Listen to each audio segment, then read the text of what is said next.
Hello students, air tutor classes में आप सभी का बहुत बहुत स्वागत है। आज हम लोग आगे के वीडियो को देख रहे हैं सिंधु सभ्यता का, जिसमें हम लोग पढ़ रहे हैं दुर्ग के बारे में। तो दुर्ग एक स्पेशल संरचना पाई गई है मोहनजोदड़ो में। ठीक है, तो यह ऊंचाई पर बना हुआ एक नगर होता था और निचले एरिया पे बना हुआ बड़ा नगर होता था। ठीक है, जिसे निचला नगर कहा जाता था। और ऊंचाई पर बना हुआ एक छोटा सा संरचना होता था। ठीक है, जिसमें कई खास संरचनाएं होती थी, इसे दुर्ग कहा जाता था। इसी दुर्ग के बारे में हम लोग पढ़ेंगे। ठीक है, दुर्ग पर हमें ऐसी संरचनाओं के साक्ष्य मिलते हैं जिनका प्रयोग संभवतः विशिष्ट सार्वजनिक प्रयोजनों के लिए किया जाता था। इनमें एक माल गोदाम जैसी विशाल संरचना पाई गई है। देखिए, माल गोदाम को अगर हम लोग देखें तो यहाँ पर माल गोदाम है, इससे अन्नागार भी कहा गया है। ठीक है, तो यह अन्नागार जो था एक विशाल अन्नागार था और यह विशाल अन्नागार स्नानागार के पश्चिम में, ठीक है, स्थित था। और यहाँ पर सूरज की रोशनी पहुँचने के लिए तिरछी रोशनदान छोड़े गए थे। और इस भवन में ईंटों से निर्मित 27 खंड से इन 27 खंडों में संभवतः वहाँ के लोग अनाज या व्यापारिक वस्तुओं का भंडारण करते थे। ठीक है, अगर हम लोग आगे देखें तो यहाँ पर एक विशाल स्नानागार भी दिखाया गया है। ठीक है, ये स्नानागार के बारे में है। तो ये स्नानागार है, विशाल स्नानागार आंगन में बना हुआ एक आयताकार जलाशय है। इस स्नानागार पर अगर देखें बीच में ये एक जलाशय है। ठीक है, और जलाशय के किनारों पर ईंटों को जमा कर, ठीक है, गारे का प्रयोग करके, जिप्सम के गारे का प्रयोग करके इसे वाटरप्रूफ किया गया था। इसमें तीनों ओर कक्ष बने हुए थे और इनमें से एक बड़ा कुआं था जहां से संभवतः जल को जलाशय में डाला जाता था। और जलाशय से जल की निकासी के लिए एक बड़े नाले, जलाशय से जल को निकासी करके एक बड़े नाले में बहा दिया जाता था। इसके उत्तर में एक गली के दूसरी ओर एक अपेक्षाकृत छोटी संरचना थी जिसमें 8 स्नानघर बने हुए थे और एक गलियारे के दोनों ओर 4-4 स्नानघर बने हुए थे। तो 4-4 यहाँ 8 स्नानघर हो गए, 8 स्नानघर अलग तरफ। ठीक है, तो प्रत्येक स्नानघर से नलियाँ गलियारे के साथ बने एक बड़े नाले में मिलती थी। और इस संरचना का अनोखापन तथा दुर्ग क्षेत्र में कई विशिष्ट संरचनाएं, ठीक है, मिलने से इस बात का प्रमाण होता है कि ये स्नानागार का प्रयोग जो है विशेष प्रकार के अनुष्ठानिक स्नान के लिए किया जाता था और इसीलिए यह उस समय का पवित्र स्थान माना जाता था, ये स्नानघर। ठीक है, यह कह रहा है क्या दुर्ग पर माल गोदाम और स्नानघर के अतिरिक्त अन्य संरचनाएं भी हैं। तो अगर हम लोग ध्यान देखें तो कुछ अन्य संरचनाएं भी यहाँ पर देखने को मिलती है, जैसे कि एक स्तूप क्षेत्र है यह। ठीक है, मुख्य राजमार्ग और गलियाँ, ठीक है, ये भी बहुत इम्पोर्टेंट है। ठीक है, नगर योजना को समझने के लिए दैवीय मार्ग मिलती है। ठीक है, तो ये सब कुछ विशिष्ट संरचनाएं हैं जो हमें यहाँ पर मिलती है। ठीक है, अगर हम लोग सड़कें और गलियों की बात करें तो ये सड़क जो है 10.5 मीटर चौड़ी थी। ठीक है, ये सड़क मुख्य मार्ग जो था, मुख्य सड़क मार्ग 10.5 मीटर चौड़ी थी। इसे राजपथ भी कहा जाता था। इसके अतिरिक्त अन्य सड़कें जो है 3.6 मीटर से 4 मीटर तक चौड़ी थी, जिसे गलियां भी कहा जा सकता है। ठीक है, इसके अलावा यहाँ के जो मकान होते थे वे सुविधाओं से पूर्ण मकान होते थे। हर घर का फर्श पक्का फर्श होता था। कई घरों में ऊपर छत में जाने के लिए सीढ़ियाँ भी मिली हैं और मोहनजोदड़ो में लगभग 700 कुएँ भी मिले हैं। और ये कुएँ जो थे इस प्रकार से बने होते थे, यदि कोई बाहर से प्यासा आदमी उस कुआँ से पानी लेना चाहे तो वो भी ले सकता है उस कुआँ से पानी, लेकिन कुआँ से पानी लेने के क्रम में भी वह अंदर घर में झांक नहीं सकेगा। इस प्रकार से ये संरचनाएं बनी हुई थी। ठीक है, तो इस प्रकार सुविधापूर्ण मकान था। जल निकास प्रणाली के बारे में हम लोग पढ़ें कि किस प्रकार से हर स्नान घर से हर घर से नालियाँ सड़क के किनारे के नालियों से और मुख्य नालियों से जुड़ी हुई थी। ठीक है, तो ये कुछ विशेष संरचनाएं हमें मिली है जो बताती है कि ये नगर जो है पूरी तरह से नियोजित नगर होता था, प्लानिंग करके इसे बनाया जाता था। ठीक है, चलिए आगे हम लोग जानते हैं समाधान के बारे में। ठीक है, किस प्रकार से सिंधु सभ्यता में अंतिम क्रिया किए जाते थे, शवों को दफनाया जाता था, इसके बारे में कुछ चीज़ें जान लेते हैं। पुरातत्वविद यह जानने के लिए कि क्या किसी संस्कृति विशेष में रहने वाले लोगों के बीच सामाजिक तथा आर्थिक भिन्नताएं थी, यह जानने के लिए सामान्यतः कई विधियों का प्रयोग किया जाता है। इसी में से एक विधि यह भी है कि समाधानों का अध्ययन। शवों को दफनाया गया तो उसका अध्ययन करके भी कुछ चीज़ें पता की जाती हैं कि क्या उस समय सामाजिक और आर्थिक भिन्नताएं थी। ये सारी चीज़ें संभवतः मिस्र के विशाल पिरामिडों, जिनमें से कुछ हड़प्पा सभ्यता के समकालीन भी थे, के बारे में हम लोग जानते हैं कि इनमें कई पिरामिडों में राजकीय समाधान थे और इन राजकीय समाधानों में जो शव दफनाए गए थे राजा महाराजाओं या उनके परिचितों के, तो उनके साथ बहुत बड़ी मात्रा में धन संपत्ति भी दफनाई गई थी। हड़प्पाई स्थलों से मिले समाधानों पर में भी आमतौर पर मृतकों को गर्तों में दफनाया गया था और कभी कभी समाधान गर्त की बनावट, जो शवों को दफनाने के लिए जो खुदाई की जाती थी फिर उनको दफनाया जाता था, तो गर्त की सतहों पर ईंटों की चिनाई भी की गई थी कई जगहों पर, ठीक है, और कई जगहों पर नहीं भी की गई थी। तो क्या ये सामाजिक भिन्नता कुछ संकेत करती है? तो कहना कठिन है, लेकिन हाँ हम लोग समझ सकते हैं कि स्पष्टता इस प्रकार से होता था। कई जगहों में नहीं ईंटों की चिनाई मिलती है, कई जगहों में ईंटों की चिनाई मिलती है। कुछ कब्रों में मृदभान और आभूषण भी मिले हैं। मृदभान उस समय प्रयोग किए जाने वाले एक महंगे प्रकार के मिट्टी से बने हुए भांड यानी मटके होते थे और आभूषण भी पाए गए हैं, जो संभवतः ऐसी मान्यता की ओर संकेत करता है कि जो धनी लोग होते थे जिनके पास ये सारे सुविधापूर्ण विलासिताओं वाले वस्तुएं होती थी, तो उनको जब दफनाया जाता था तो उनके साथ इन्हें उनके कब्रों में भी दफना दिया जाता था, ठीक है, ताकि ये लोग मृत्युपरांत भी इसका उपयोग कर सकें। पुरुषों और महिलाओं दोनों के समाधानों से आभूषण मिले हैं। इससे यह साबित होता है कि पुरुष भी महिलाओं की तरह ही आभूषणों का प्रयोग करते थे। 1980 के दशक में या इसके मध्य में 1980 के दशक के मध्य में हड़प्पा के कब्रिस्तान में उत्खनन में एक पुरुष की खोपड़ी के समीप शंख के 3 छल्लों, जैस्पर जो कि एक प्रकार का उपरत्न होता था, जैस्पर के मनके और सैकड़ों की संख्या में सूक्ष्म मनकों से बना हुआ आभूषण मिला था। मनके सूक्ष्म मनकों के बारे में हम लोग आगे के टॉपिक में पढ़ेंगे, विलासिता वस्तुओं की खोज में। तो ये दुर्लभ वस्तुएं होती थी, महंगे वस्तुएं होती थी, जो इनका प्रयोग सभी लोग नहीं करते थे। तो कुछ के कब्रों में ये मिली हैं। कहीं कहीं पर मृतकों को तांबे के दर्पणों के साथ दफनाया गया था। तांबे के दर्पण का यहाँ पर एक चित्र दिया गया। ये जो चित्र है ये तांबे के दर्पण का चित्र है। ये तांबे के दर्पण का जो गोलाई वाला हिस्सा है, इसको इस प्रकार से चिकना कर दिया जाता था कि इसमें आराम से कोई भी अपना चेहरा को देख सकता था। तो इसका प्रयोग दर्पण के रूप में किया जाता था, तांबे के दर्पण का, ठीक है। तो परंतु कुल मिलाकर ऐसा लगता है कि हड़प्पा सभ्यता के निवासियों का मृतकों के साथ बहुत ज़्यादा बहुमूल्य वस्तुएं दफनाने में विश्वास नहीं था, क्योंकि ऐसा साक्ष्य बहुत ज़्यादा नहीं मिला है, ठीक है। तो इसके अलावा सिंधु सभ्यता के लोग जो है वो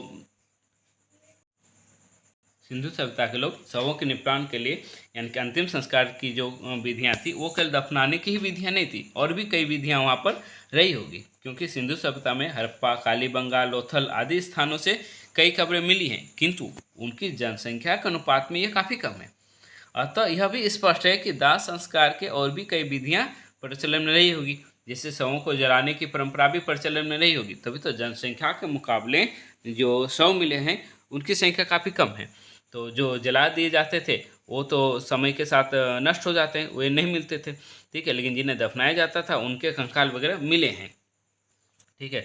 तो वहाँ पर शवों को जलाने और उन्हें दफनाने, गाड़ने यानी दोनों प्रथाएं प्रचलित थी। हड़प्पा में शवों को दफनाने की, जबकि मोहनजोदड़ो वगैरह, लोथल वगैरह में उन्हें जलाने की भी प्रथा विद्यमान थी। लोथल और कालीबंगा में युग्म समाधियाँ मिली हैं, अर्थात कि उन्हें जला दिया जाता था, फिर उनके शवों के कुछ हिस्सों को जो नहीं जलते थे, बच जाते थे, उन्हें दफना दिया जाता था। तो इस प्रकार से इन्हें युग्म मतलब दोनों की मिली हुई हैं, युग्म समाधियाँ मिली हैं। युग्म समाधियाँ का अर्थ है कि जहाँ पुरुष और स्त्री दोनों की एक साथ समाधियाँ मिली है, इस प्रकार से भी। तो अंत्येष्टि सिंधु सभ्यता में जो अंत्येष्टि संस्कार के रूप में दफनाने की सर्व प्रचलित प्रथा थी, ठीक है, दफनाने की। लेकिन कभी कभी शवों को खुले मैदान में जानवरों को खाने के लिए भी छोड़ दिया जाता था और उसके बाद बची हुई अस्थियों का समाधिष्ट करते थे, ठीक है। कुछ जगहों में शवों को जलाने के भी प्रमाण मिले, शवों को जला दिया जाता था, ठीक है, क्योंकि कब्रों के पास कुछ सामग्रियाँ मिली है जिनसे अनुमान लगाया जाता है कि ये लोग मतलब पुनर्जन्म में भी विश्वास करते हैं, ठीक है। तो इस प्रकार से अनेक प्रकार की परंपराएं वहाँ पर प्रचलन में रही होगी, ऐसा पता चलता है, ठीक है।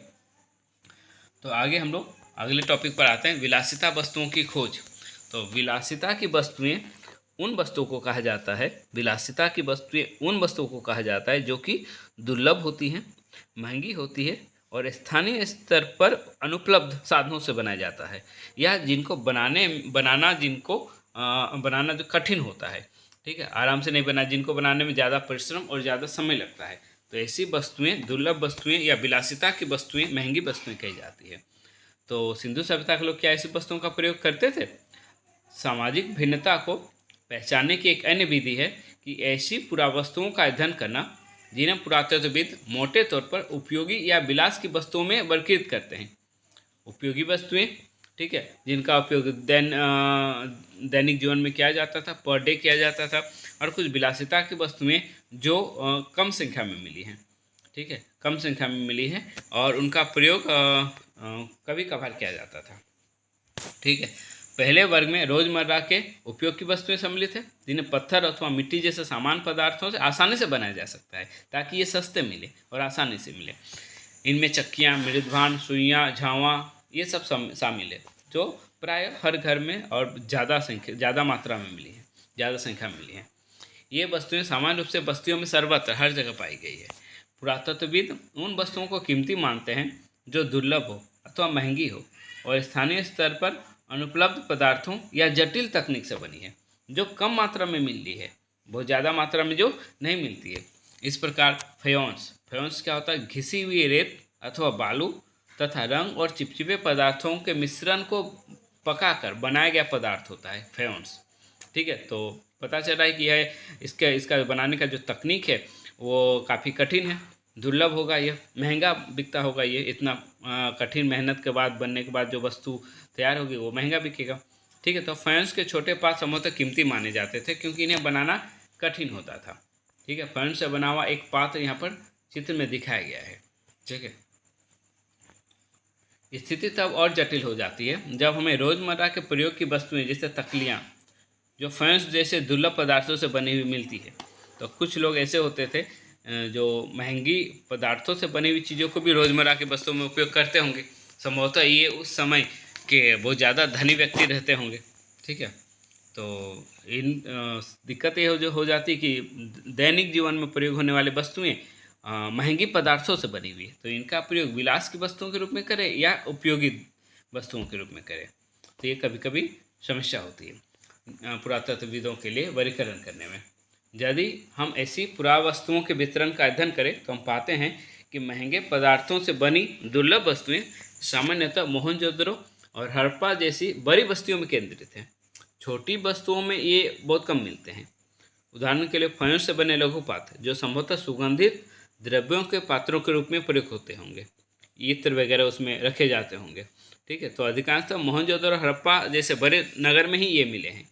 काली बंगन जैसी छोटी वस्तुओं में यह बिल्कुल नहीं मिला है। सोना भी दुर्लभ तथा संभवतः आज की तरह कीमती था क्योंकि हड़प्पा स्थलों से भी मिले सभी स्वर्णाभूषण संचयों से भी प्राप्त हुए हैं, ठीक है। संचय शब्द के बारे में यहाँ बताया गया है कि संचय शब्द लोगों द्वारा सावधानीपूर्वक अधिकांशतः पात्रों में रखा जाता है, मतलब उसे छुपा कर या फिर उसे स्टोर कहीं पर ऐसे जगहों पे घरे वगैरह में डाल कर रखा गया है, तो जिससे पता चलता है कि लोग इनको जो है रख देते थे, हमेशा इनका प्रयोग नहीं करते थे, ठीक है। घरों में रखी गई वस्तुओं के लिए ही प्रयुक्त किया जाता था।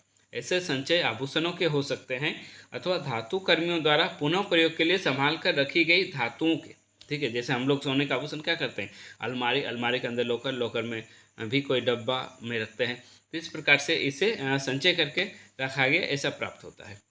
इन्हें पुनः प्राप्त नहीं किया तो ये तब तक अपने स्थान पर ही रहते हैं जब तक कोई पुरातत्वविदों ने इसे खोज न लिया। तो इस प्रकार से छोटे छोटे मटके वगैरह में, मृदभान वगैरह में या फिर फाइनेंस के छोटे छोटे पात्रों में ये वस्तुएं रखे हुए मिली है, तो ये संचय के वस्तुओं के रूप में प्राप्त हुए हैं। सोने के गहने, सोने का आभूषण, तो समझो सोने का आभूषण उस समय भी काफ़ी दुर्लभ, महंगे रहे होंगे। शिल्प उत्पादन के बारे में कुछ जानकारियाँ। तो मानचित्र में अगर हम लोग देखें चंद्रो शहर को, तो ये मोहनजोदड़ो से कुछ दूरी पर स्थित है। मानचित्र को मैंने पिछले वीडियो में एक्सप्लेन किया था, अगर पिछले मेरे दोनों वीडियो नहीं देखे हैं तो उन्हें देख लें तो ज़्यादा अच्छी तरह से क्लियर हो जाएगा। हाँ यहाँ पर मानचित्र है चन्हुद्रो, देख रहे हैं चन्हुद्रो या मोहनजोदड़ो से चन्हुद्रो। तो मोहनजोदड़ो से चन्हुद्रो की जो दूरी है वो लगभग 130 किलोमीटर बताई गई है। मोहनजोदड़ो से दक्षिण दिशा में बताया गया कि चन्हुद्रो था और यह लगभग मोहनजोदड़ो से 130 किलोमीटर दूर था। ठीक है, तो मोहनजोदड़ो उस समय का काफ़ी बड़ा नगर हुआ करता था। ठीक है, तो चन्हुद्रो को हम लोग जान रहे हैं कि एक सेकंड,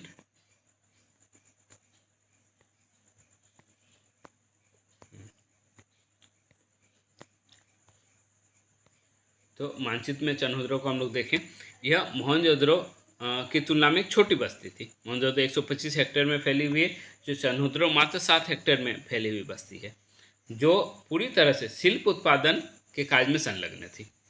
चन्हुद्रो एक शिल्प उत्पादन में लगा हुआ लोगों का बस्ती था। ठीक है, शिल्प कार्यों में क्या, मनके बनाना, छोटी छोटी जो मोतियाँ होती है, ठीक है, शंख की कटाई, धातु के काम, मोहर निर्माण करना या बाट बनाना, वजन वगैरह के लिए बाट बनाना, ठीक है, ये सारे काम वहाँ होते थे। मनकों के निर्माण में प्रयुक्त पदार्थों की विविधता उल्लेखनीय है। कार्नेलियन, सुंदर लाल रंग का एक पदार्थ होता था। ठीक है, जैस्फर, स्फटिक, क्वार्ट्ज, सेलखरी, ठीक है, जैसे पत्थर, तांबा, कांसा तथा सोने जैसी धातुएं, शंख, फयोन्स, पक्की मिट्टी, इन सभी चीज़ों का प्रयोग मनके बनाने में होता था। ठीक है, इन सभी का प्रयोग से मनके बनते थे। कुछ मनके दो से अधिक पत्थरों को आपस में जोड़ के भी बनाए जाते थे, उन्हें चिपकाया भी जाता था। कुछ सोने के टोप वाले पत्थर के बने होते थे। ठीक है, इनमें कई आकार होते थे, जैसे चक्राकार होता था, बेलनाकार होता था, गोलाकार होता था। यहाँ देखिए थोड़ा सा लंबा टाइप का, ठीक है, मनके यहाँ दिखाए गए हैं। ठीक है, ढोलाकार होता था, ये जो नीचे ये ढोलाकार मनके लग रहे हैं। ठीक है, ये देखिए ये सब चक्राकार टाइप का है, जिनको गुथा गया है किसी प्रकार से। ठीक है, तो कुछ खंडित भी होते थे। ठीक है, कुछ में कारीगरी की जाती थी, कुछ लिखा जाता था, चित्र बनाए जाते थे, चित्रकारी के माध्यम से सजाया जाता था, कुछ पर रेखा चित्र उकेरे जाते थे। ठीक है, यहाँ पर कुछ पात्र दिए गए चित्र में।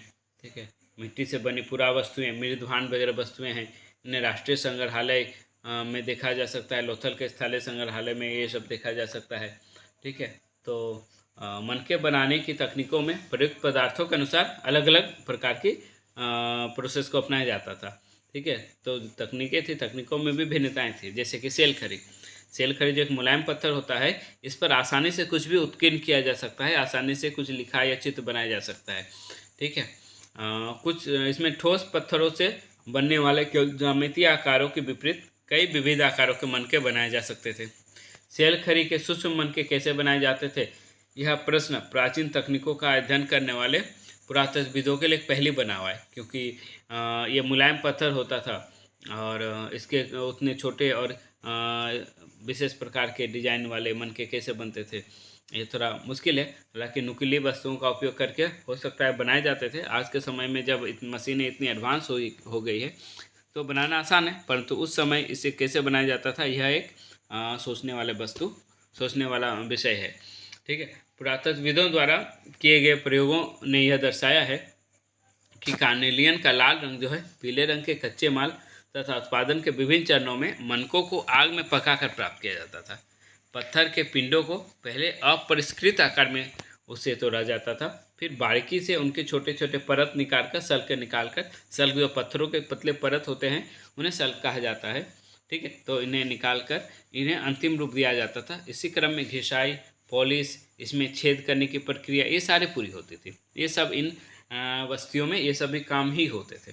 चन्हुद्रो, लोथल और हाल ही में धोलावीरा से भी छेद करने के नुकीले औजार प्राप्त किए गए हैं।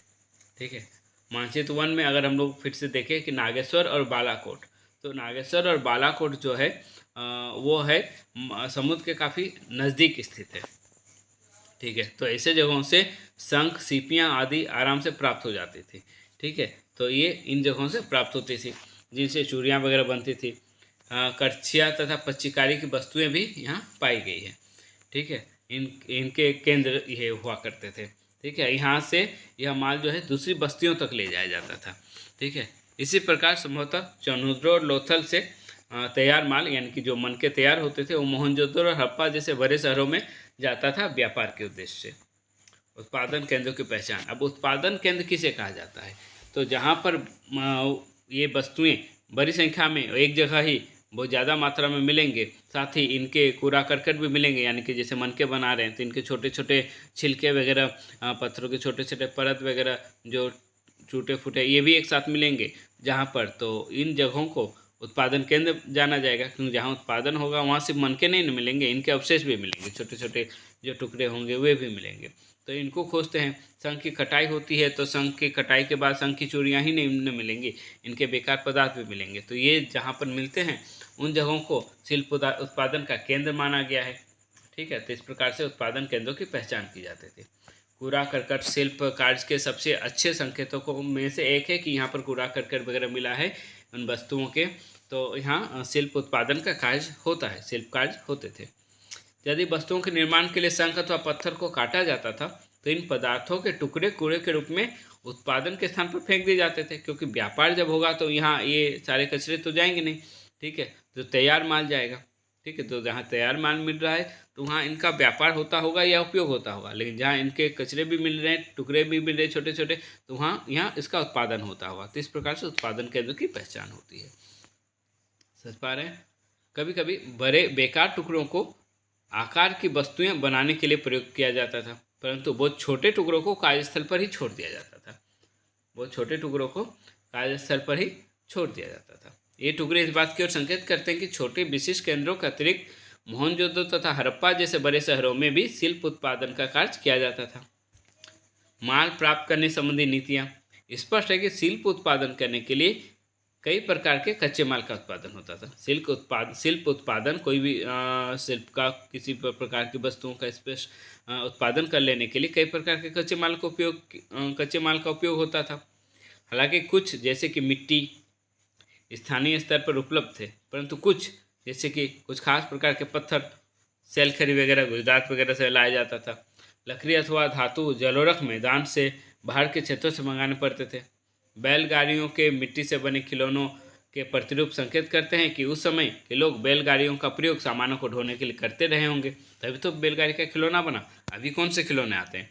बस आते हैं, ठीक है, छोटे छोटे बच्चों के खेलने के लिए कार आते हैं, तो टैंक के नुमा आते हैं, जेसीबी नुमा खिलौने आते हैं। क्यों? क्योंकि इनका प्रयोग होता है, इसीलिए इसके छोटे छोटे प्रतिरूप खिलौने के रूप में बना दिए गए। तो बैलगाड़ी का उपयोग होता हुआ तभी तो बैलगाड़ी के मिट्टी के खिलौने प्राप्त हुए हैं सिंधु सभ्यता के स्थलों से।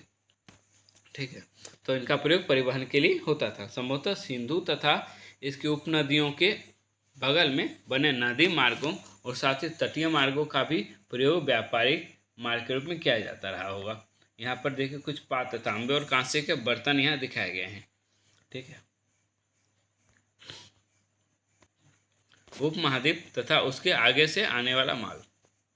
ऐसा नहीं कि हमारे भारतीय उपमहाद्वीप से ही सारे पदार्थ प्राप्त होते थे, नहीं, कुछ अलग जगहों से भी लाए जाते थे। जैसे बताएं कि हड़प्पा सभ्यता का जो व्यापार था वो मिस्र और मेसोपोटामिया की सभ्यता से भी था।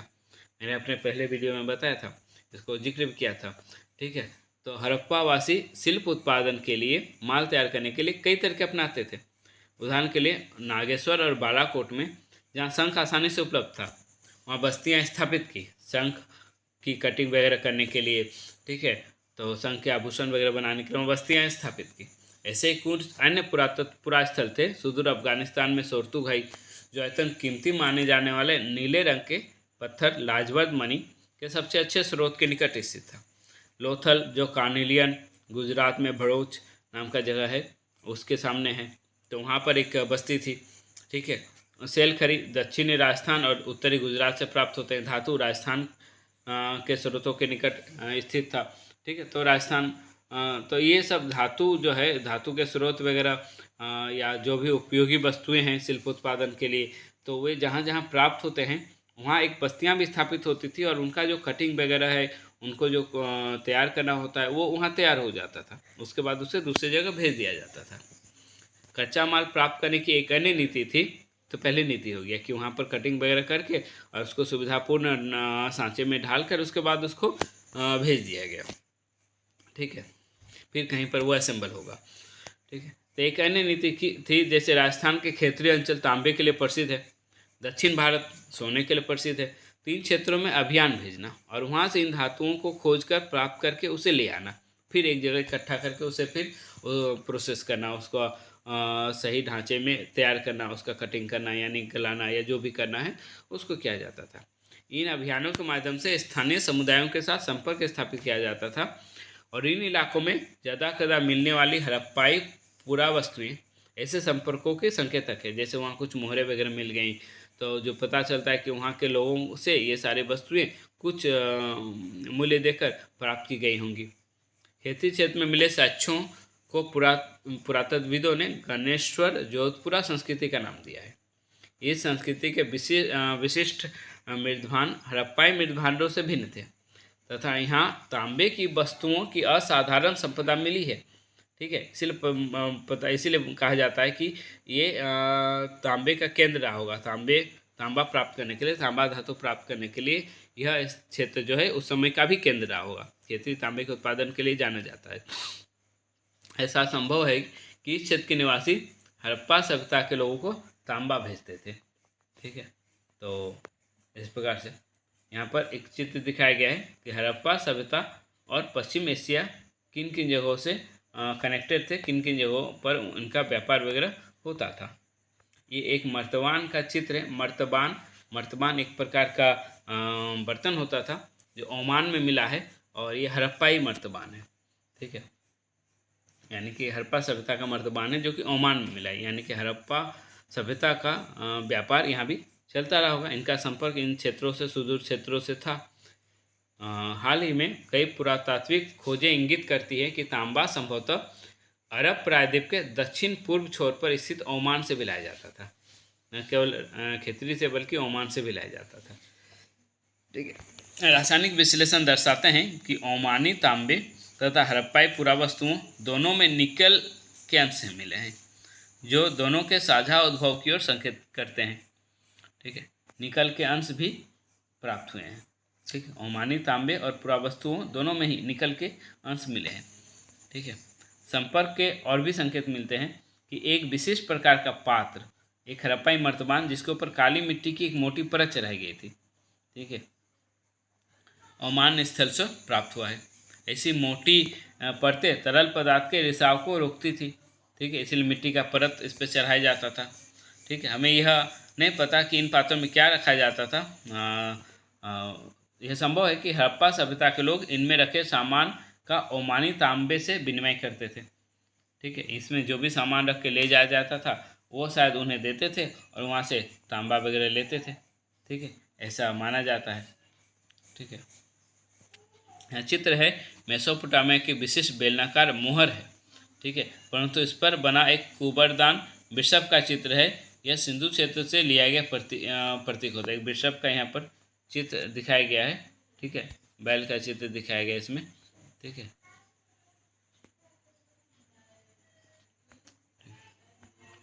तो तीसरी शताब्दी ईसा पूर्व के तीसरी शताब्दी ईसा पूर्व में दिनांकित मेसोपोटामिया के लेखों में मगान, जो संभवतः ओमान के लिए प्रयुक्त नाम था, ओमान को पहले मगान कहा जाता था। ठीक है, ऐसा संभव है, नामक क्षेत्र से तांबे के आगमन के संदर्भ मिलते हैं कि वहाँ से तांबा ठीक है आता था। मेसोपोटामिया के लेखों में मगान का जिक्र किया गया है कि मेसोपोटामिया सभ्यता में भी मगान यानी कि ओमान से तांबा वहाँ जाता था। ठीक है, और साथ ही साथ वहाँ से तांबा हमारे हड़प्पा सभ्यता में भी आता था। यह रोचक बात यह है कि मेसोपोटामिया के स्थलों से मिले तांबे में भी निकल के अंश मिले हैं। लंबी दूरी के संपर्क की ओर संकेत करने वाली अन्य पुरावस्तुओं पुरातात्विक खोजों में हड़प्पाई मोहरे, बाट, पासे और मनके आदि मिले हैं। ये सारी चीज़ें भी मेसोपोटामिया, ओमान आदि जगहों में मिली हैं। हड़प्पाई मोहरे मिली है, बाट मिली हैं, मनके मिले हैं। तो व्यापार होता था। हो सकता है कि ये वस्तुएं वहाँ वे लोग भी लेते होंगे, खरीदते होंगे। ठीक है, तो हम वहाँ से कुछ चीज़ें लेकर आते होंगे, हड़प्पा सभ्यता के लोग कुछ चीज़ें लेकर आते होंगे। तो यह व्यापार, इसी को तो व्यापार कहा जाता है ना। कुछ चीज़ें हम बेचें, कुछ चीज़ें वो बेचे, कुछ चीज़ें वो खरीदे, कुछ चीज़ें हम लोग खरीदें। ठीक है, तो मेसोपोटामिया के लेक दिलमुन, ठीक है, दिलमुन जब संभवतः बहरीन द्वीप के लिए कहा जाता था, मगान ओमान के लिए कहा जाता था, मेलुहा संभवतः हड़प्पाई क्षेत्र के लिए प्रयुक्त शब्द था। ठीक है, तो इन क्षेत्रों के आपस में संपर्क थे, ऐसा जानकारी मिलता है। ठीक है, यह लेख मेलुहा से प्राप्त निम्नलिखित उत्पादों का जिक्र करता है। मेलुहा संभवतः हड़प्पाई क्षेत्र के लिए प्रयुक्त शब्द था।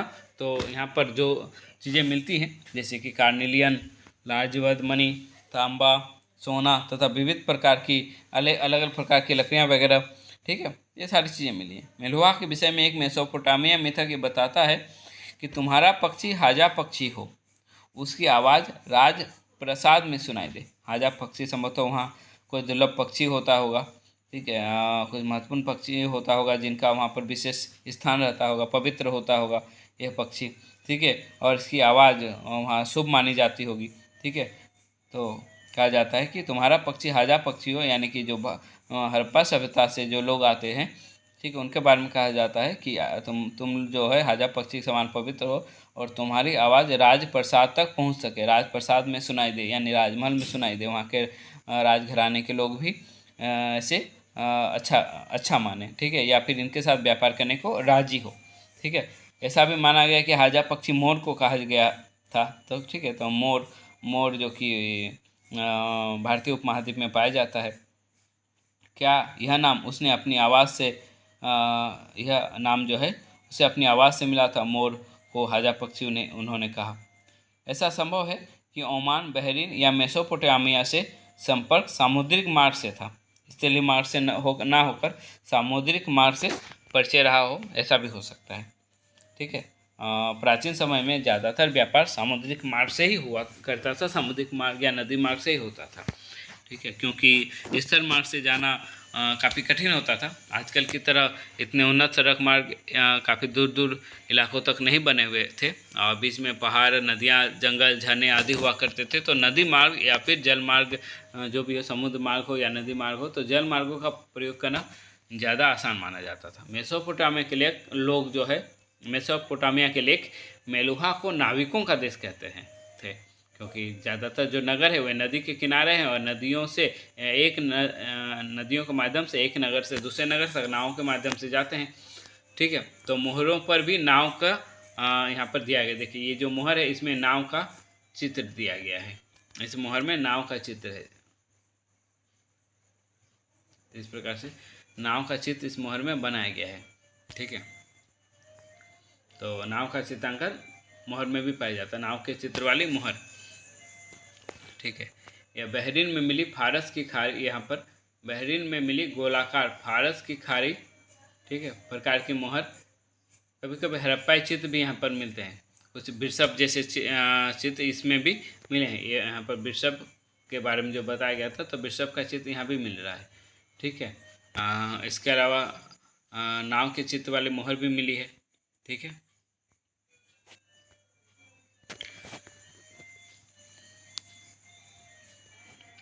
यहाँ पर कुछ चित्रों को दर्शाया गया है, तो जो चित्र वहाँ के मोहरों में मिली है, अलग अलग वस्तुओं में जो चित्र वगैरह मिली है, इनका कुछ अर्थ रहता होगा। ठीक है, हड़प्पाई लिपि को पढ़ना अभी तक संभव नहीं हो सका है, अन्यथा कई प्रकार की और जानकारी हमें प्राप्त हो जाती। ठीक है, तो मोहरे और मुद्रांकन। ठीक है, और हम लोग देखें, मोहरों और मुद्रांकन का प्रयोग लंबी दूरी के संपर्कों को सुविधाजनक बनाने के लिए होता था। ठीक, कल्पना कीजिए कि सामान से भरा एक थैला एक स्थान से दूसरे स्थान तक भेजा गया और उसका मुख रस्सी से बांधा गया और गांठ पर थोड़ी गीली मिट्टी जमा कर एक या अधिक मोहरों से दबा दिया गया। उससे मिट्टी पर मोहरों की छाप पड़ गई। यदि इस थैले के अपने गंतव्य स्थान पर पहुंचने तक मुद्रांकन अक्षुण्ण रहा, तो इसका अर्थ है कि थैले के साथ किसी प्रकार की छेड़छाड़ नहीं की गई, अर्थात कि बैग को जो है सील पैक किया गया। बैग में कुछ मोहरें डाली, उसको बंद कर दिया गया और मुंह पर जो भी चीज़ों से रस्सी वगैरह से बांध दिया गया, तो वहाँ मुंह पर थोड़ी मिट्टी जमा कर दी गई और मिट्टी पर किसी मोहर का चित्र बना दिया गया। अब अगर उस थैली को कोई खोलेगा तो वो चित्र क्या होगा, टूट जाएगा। अगर वो सही सलामत है, अर्थात कि इसके साथ किसी प्रकार की छेड़छाड़ नहीं की गई। ठीक है, इस प्रकार से पता चलता है कि उस समय के लोग भी सील बंद करके चीज़ों को पार्सल किया करते थे। हड़प्पाई लिपि के बारे में है कि हड़प्पाई जो लिपि है इसके बारे में हम पहले भी क्लास में बता चुके थे, तो अभी यहाँ आया टेक्स्ट बुक में हमारा, तो इसे देख लेते हैं। ठीक है, हड़प्पाई लिपि। हड़प्पाई लिपि एक रहस्यमय लिपि मानी गई है क्योंकि इसे अभी तक पढ़ा जाना संभव नहीं हो सका है। और यह कैसी लिपि थी? चित्रात्मक लिपि। यह चित्रात्मक लिपि है, ठीक है, जिसे अभी तक पढ़ा नहीं जा सका है। सामान्यतः हड़प्पाई मोहर पर एक पंक्ति में कुछ लिखा है जो संभवतः मालिकों का नाम और पदवी को दर्शाता है। विद्वानों ने सुझाव दिया है कि इन पर बना चित्र आमतौर पर एक जानवर का चित्र वगैरह होता था या किसी प्रकार का भी चित्र होता था। अनपढ़ लोगों को सांकेतिक रूप से इसका अर्थ बताना होता था। चित्रात्मक लिपि का अर्थ है कि चित्र के माध्यम से भी बहुत सारी जानकारियाँ मिल जाती है। ठीक है, तो उस समय लोगों को ये समझाने का जरूरत होता था। अधिकांश अभिलेख जो है संक्षिप्त है। सबसे लंबे अभिलेख में लगभग 26 चिन्ह है। सबसे जो लंबा अभिलेख है इसमें 26 चिन्ह है। ठीक है, यह लिपि आज तक पढ़ी नहीं जा सकी है। यह लिपि आज तक पढ़ी नहीं जा सकी है, पर निश्चित रूप से वर्णमालीय है यह लिपि, जहाँ प्रत्येक चिन्ह एक स्वर अथवा व्यंजन को दर्शाता है। ठीक है, मतलब चित्र है, चित्रों के माध्यम से यहाँ लिपि बनाई गई। यह चित्रात्मक लिपि है। ठीक है, वर्णात्मक नहीं है, वर्णमालीय नहीं है यह। ठीक है, चित्रात्मक लिपि है, चित्रों के माध्यम से बताया गया है। यह लिपि जो है वर्णमालीय नहीं है बल्कि चित्रात्मक है। इसमें चिन्हों के माध्यम से बताया गया है। ठीक है, इसमें चिन्हों की संख्या कहीं अधिक है। बताया गया कि लगभग 375 से 400 के बीच इसमें चिन्ह हैं। यह लिपि दाईं से बाईं लिखी जाती थी। दाईं से बाईं, दाईं किधर है बाईं किधर है, तो दाईं इधर से बाईं, जबकि हम लोग लिखते हैं इधर से। ठीक है, तो यह दाईं से बाईं लिखा जाता था। ठीक है, और बाद में बाईं और ऐसा है कि दाईं से बाईं लिखी जाती थी क्योंकि मोहरों पर दाईं और चौड़ा अंतराल है। ठीक है, हम लोग क्या करते हैं, हम लोग लिखते हैं ना, तो इधर जगह छोड़ देते हैं। ठीक है, बाईं से दाईं लिखते हैं तो बाईं और हमारा जगह ज़्यादा बचा हुआ है और फिर इधर से लिखते हैं। ठीक है, जब कॉपी में हम लोग लिखते हैं, ठीक है, यहाँ हम लोग तो मार्जिन छोड़ते हैं, तो दोनों समान मार्जिन भी छोड़ सकते हैं जब हम लोग वर्ड फाइल में काम करते हैं, तो वो एक अलग चीज़ है। लेकिन जब कॉपी में लिखते हैं तो क्या होता है कि हम लोग बाईं से दाईं लिखते हैं तो बाईं ओर जगह छोड़ देते हैं, उसके बाद लिखते रहते हैं, दाईं ओर तक लास्ट तक लिखते हैं।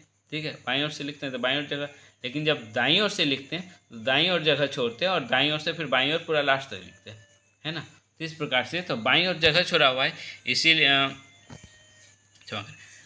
दाईं ओर जगह छोड़ा हुआ है, इसीलिए कहा गया कि दाईं ओर से लिखा जाता था। ठीक है, और यह वर्णमालीय नहीं था बल्कि चित्रात्मक लिपि है। इसमें चिन्हों की संख्या कहीं अधिक है, लगभग 375 से 400 के बीच चिन्ह है। ऐसा प्रतीत होता है कि यह लिपि दाईं से बाईं ओर लिखी जाती थी क्योंकि कुछ मोहरों पर दाईं और चौड़ा अंतराल है और बाईं ओर यह संकुचित है, जिससे लगता है कि उत्कीर्ण ने दाईं ओर से लिखना आरंभ किया और बाईं ओर बाद में स्थान कम पर गया। ठीक है, दाईं ओर से लिखना आरंभ किया, दाईं ओर जगह छोड़ के यहाँ से लिखना आरंभ किया और बाईं ओर जगह कम पर गया, तो बाईं ओर एकदम सट गया, लास्ट तक लिख दिया। ठीक है, हम लोग आजकल वैसे ही ना करते हैं। ठीक है, हम लोग बाईं ओर से दाईं ओर लिखते हैं तो बाईं ओर जगह छोड़ते हैं और दाईं ओर लास्ट पेज तक लिख देते हैं। ठीक है, अब हम उन विभिन्न प्रकार की वस्तुओं को देखते हैं जिन पर लिखावट मिली है। मोहरे, तांबे का औजार, मर्तबानों के अमठ, तांबे तथा मिट्टी की लघु पट्टिकाएँ, आभूषण, अस्थि छरें। ठीक है, और यहाँ तक कि एक प्राचीन सूचना पट। ठीक है, ये सारी वस्तुओं में हमें लिखावट मिली है। ठीक है, याद रखिए, हो सकता है नष्टप्राय वस्तुओं पर भी लिखा जाता हो जो कि नष्ट हो गया है, हमें नहीं मिली है। ठीक है, लेकिन जो चीज़ें मिली हैं उनका यहाँ जिक्र किया गया है। एक मुद्रांकन है यह। ठीक है, मुद्रांकन का अर्थ बताए थे, ये मुद्रांकन है कि जैसे कि मान लीजिए कि एक बैग में कुछ चीज़ों को पैक करके उसके ऊपर मिट्टी से उसे लेप लगा दिया पैक करने के बाद, और उसमें मुद्रा का अंकन कर दिया गया, यानी मुद्रा को उसमें गीली मिट्टी पर दबा के फिर उसे सुखा दिया गया, तो यह मुद्रांकन है। तो एक मुद्रांकन प्राप्त हुआ है। ठीक है, मोहरों की छाप, मिट्टी के टुकड़े पर मोहरे की छाप यहाँ देखी जा रही है। ठीक है, बाट सामानों को वजन करने के लिए बाट का प्रयोग होता था। ठीक है, उस समय वस्तु विनिमय प्रणाली भी पाई जाती थी, तो वस्तुओं का वजन करना होगा, समान मात्रा में वजन के हिसाब से समान मात्रा में चीज़ें जो है वो विनिमय की जाती थी। ठीक है, वस्तुओं का विनिमय होता था, तो वजन करना जरूरी था। विनिमय बाटों की एक सूक्ष्म या परिशुद्ध प्रणाली द्वारा नियंत्रित थे। ठीक है, विनिमय बाटों की एक सूक्ष्म या परिशुद्ध मतलब हर जगह एक समान उसका वजन हो। ठीक है, इसी को कहा गया परिशुद्ध प्रणाली द्वारा नियंत्रित थे। ये बाट सामान्यतः चट नामक पत्थर से बनाए जाते थे। आमतौर पर ये किसी भी तरह के निशान से रहित घनाकार होते थे। घनाकार तथा लंबाई चौड़ाई ऊंचाई वाला, ठीक है, जो डिजाइन होता है इसे घनाकार कहा जाता है। ठीक है, जिसमें लंबाई चौड़ाई ऊंचाई सब एक समान होगा उसे घनाकार कहा जाता था। ठीक है, तो ये बाट जो है वो घनाकार होते थे। ठीक है, और घनाभाकार जिसमें लंबाई चौड़ाई ऊंचाई माप अलग अलग हो, कोई भी एक माप, तो घनाभाकार होता था। तो घनाकार जिसमें लंबाई चौड़ाई ऊंचाई तीनों एक समान हो। इन बाटों के निचले मानदंड द्विआधारी, ठीक है, थे, जबकि ऊपरी मानदंड दशमलव प्रणाली का अनुसरण करते थे। छोटे बाटों का प्रयोग संभवतः आभूषणों और मनकों को तोलने के लिए होता था। और धातु से बने तराजू के पड़ले भी मिले हैं, यानी कि तराजू के पड़लों में धातु के बाटों को रखा जाता था, फिर उसका प्रयोग जो है किया जाता था। ये धातु के जो बाट होते थे, ये 1 यूनिट 2 यूनिट से इसके डबल होते जाते थे। 1 यूनिट के, 2 यूनिट के, 4 यूनिट के, 8 यूनिट के। ठीक है, तो अगर 10 यूनिट किसी को वजन करना है तो 8 यूनिट और 2 यूनिट को लेकर 10 यूनिट वजन हो जाता है। ठीक है, 2 यूनिट है तो 3 यूनिट किसी को करना है, 2 और 1 5 यूनिट, 4 और 1 5 हो जाएगा। किसी को 2.5 यूनिट करना हो तो 1 यूनिट का सामान को तराजू के दोनों पल्लों पर रख के आधा आधा हो जाएगा, तो आधा यूनिट हो जाएगा। आधा यूनिट फिर उसको 2 के साथ मिला के 2.5 यूनिट हो जाएगा। तो इस प्रकार से ये लोग बाट का प्रयोग करते रहे होंगे। ठीक है, प्राचीन सत्ता। हड़प्पाई समाज में जटिल फैसले लेने और उन्हें क्रियान्वित करने के लिए सत्ता भी रही होंगी। ठीक है, ऐसे संकेत मिले हैं कि उस समय जटिल प्रश्न भी के जटिल फैसले भी लिए गए हैं और उन्हें कार्यान्वित भी किया गया हो, कि जैसे कि नियोजित शहर बनाना। नियोजित शहर बनाना इतना आसान तो नहीं रहा होगा। नियोजित शहर बनाने के लिए कई प्रकार के जटिल फैसले लेने पड़े होंगे, उन्हें कार्यान्वित किया गया होगा। ठीक है, तो एक सत्ता रही होगी। उदाहरण के लिए पुरातत्व हड़प्पाई पुरावस्तुओं में असाधारण एकरूपता को ही ले लें। मृद भांडों या मुहर बाट पूरा हड़प्पा सभ्यता में एक समान के थे। ईंटों का प्रयोग को भी ले सकते हैं। ठीक है, तो महत्वपूर्ण बात यह है कि ईंटें जिनका उत्पादन स्पष्ट रूप से किसी एक केंद्र पर नहीं होता था, जम्मू से गुजरात तक पूरे क्षेत्र में समान अनुपात की ईंटें हमें देखने को मिली हैं। हमने यह भी देखा है कि अलग अलग कारणों से बस्तियां विशेष स्थानों पर आवश्यकता अनुसार स्थापित की गई है। इसके अतिरिक्त ईंटें बनाने और विशाल दीवारों तथा चबूतरों के निर्माण के लिए श्रम संगठित किया गया था। ठीक है, तो इस प्रकार से हम लोग देख रहे हैं कि एक समान संरचनाएं पूरे सभ्यता में, पूरे दूर दराज तक के इलाकों में भी मिली हैं। तो ये चीज़ें रही होंगी कि एक खास सत्ता रही होगी जो इन चीज़ों को नियंत्रित करती होगी। प्रासाद तथा शासक। प्रासाद का अर्थ हो गया महल, और वहाँ पर रहने वाले शासक। सत्ता के केंद्र अथवा सत्ताधारी लोगों के विषय में पुरातात्विक विवरण हमें कोई त्वरित उत्तर नहीं देते हैं। ठीक है, अर्थात अगर हम सत्ता के केंद्रों के बारे में जानें तो हमें तुरंत ही कोई उत्तर नहीं मिलता है। इन साक्ष्यों से काफ़ी सारी चीज़ों को जोड़ना पड़ता है एक के साथ एक, तब जाकर हमें इनके बारे में पता चलता है। पुरातत्वविदों ने मोहनजोदड़ो में मिले एक विशाल भवन को एक प्रासाद की संज्ञा दी, परंतु इसके संबंध में कोई हमें विशिष्ट साक्ष्य नहीं मिला है, कोई भव्य वस्तुएं नहीं मिली है। एक प्रकार की मूर्ति को पुरोहित राजा की संज्ञा दी गई है। जैसे कि यहाँ चित्र हम लोग अगर देखें तो ये एक चित्र प्राप्त हुआ है, इसे पुरोहित राजा की संज्ञा दी गई है। उस समय का पुरोहित राजा के समान पावरफुल रहता होगा, जिसे पुरोहित राजा कहा गया है। ठीक है, यह नाम आज भी प्रचलित है। ऐसा इसलिए है क्योंकि पुरातत्वविद मेसोपोटामिया के इतिहास तथा वहाँ के पुरोहित राजाओं से परिचित थे, और यही समानताएं उन्हें सिंधु क्षेत्रों में भी मिली है। ठीक है, लेकिन जैसा कि हम देखेंगे कि हड़प्पाई सभ्यता के आनुष्ठानिक प्रथाएं अभी तक ठीक प्रकार से समझी नहीं जा सकी है। ठीक है, और न जानने के साधन उपलब्ध है। क्या जो लोग इन अनुष्ठानों का निष्पादन करते थे उन्हीं के पास राजनीतिक सत्ता होती थी अथवा नहीं होती थी, ऐसा कोई साक्ष्य नहीं मिला है। ठीक है, ऐसा कोई साक्ष्य मिला नहीं है। ठीक है, कि इनका कोई जो धार्मिक अनुष्ठानों को करते थे वही राजनीतिक सत्ता भी अपने पास रखते थे, ऐसा कोई साक्ष्य नहीं मिला है। ठीक है, कुछ पुरातत्वविद इस मत के हैं कि हड़प्पाई समाज में शासक नहीं होते थे, इन सामाजिक स्थिति समान होती थी। ठीक है। दूसरे पुरातत्वविद यह मानते हैं कि यहाँ कोई एक नहीं बल्कि कई शासक होते थे। हड़प्पाई जैसे हड़प्पाई जो अलग अलग नगर थे, मोहनजोदड़ो, हड़प्पा आदि के पास अपने अलग अलग राजा होते थे। ठीक है, उन राजाओं का आपस में संपर्क रहता होगा, या फिर अलग अलग नगरों को कंट्रोल करने के लिए उस नगर में नगर के शासक होते थे। ठीक है, इस प्रकार के अनुमान लगाए जा रहे हैं। ठीक है, अगर लिपि को पढ़ा जा सकता तो शायद इससे ज़्यादा हम लोग सटीक जानकारी प्राप्त कर सकते थे, परंतु सत्ता और राजा या नगर शासक के बारे में बहुत ज़्यादा हमें कुछ पता नहीं चलता है सिंधु सभ्यता के अध्ययन से। जितनी चीज़ें हमें अब तक मिली हैं उनके अध्ययन से सत्ता के बारे में बहुत ज़्यादा कुछ जानकारी नहीं मिलती, लेकिन हाँ एक चीज़ तय है कि कुछ नियंत्रण तो रहता होगा, नहीं तो इतनी अच्छी नगर नियोजन प्रणाली और एक समान बाट या एक समान मानक के ईंटें पूरे सभ्यताई क्षेत्र में इसका मिलना कोई आसान बात नहीं है। ठीक है, तो पुरावस्तु में जो समानता है इससे पता चलता है कि कुछ चीज़ें तो रही होंगी जो इन चीज़ों को कंट्रोल करती थी, इन चीज़ों को नियंत्रित करती थी और इसमें कोई प्रकार की अव्यवस्था नहीं होने देती थी। नियोजित बस्तियों के साक्ष्यों, ईंटों के आकार में निश्चित अनुपात और बस्तियों के कच्चे माल के स्रोतों के समीप स्थापित होने के प्रमाण, जहाँ पर जो चीज़ें मिलती है उनसे संबंधित प्रोसेसिंग यूनिट, यानी कि उनकी वस्तुएं बनाने के जो बस्तियां हैं, ठीक है, वो उन्हीं जगहों पे स्थापित करवाना। ठीक है, ये कुछ लोगों का काम रहा होगा कि जहाँ शंख मिल रही है वहाँ शंख के सामान उनके छोटे मोटे कूड़े कचरे वगैरह मिल रहे हैं। इससे पता चलता है कि शंख से जो वस्तुएं बनाई जाती थी उनको बनाने के लिए वहाँ वैसे कारीगरों का बस्ती बसा दिया गया। ठीक है, तो इनको करने के लिए कोई तो रहा होगा।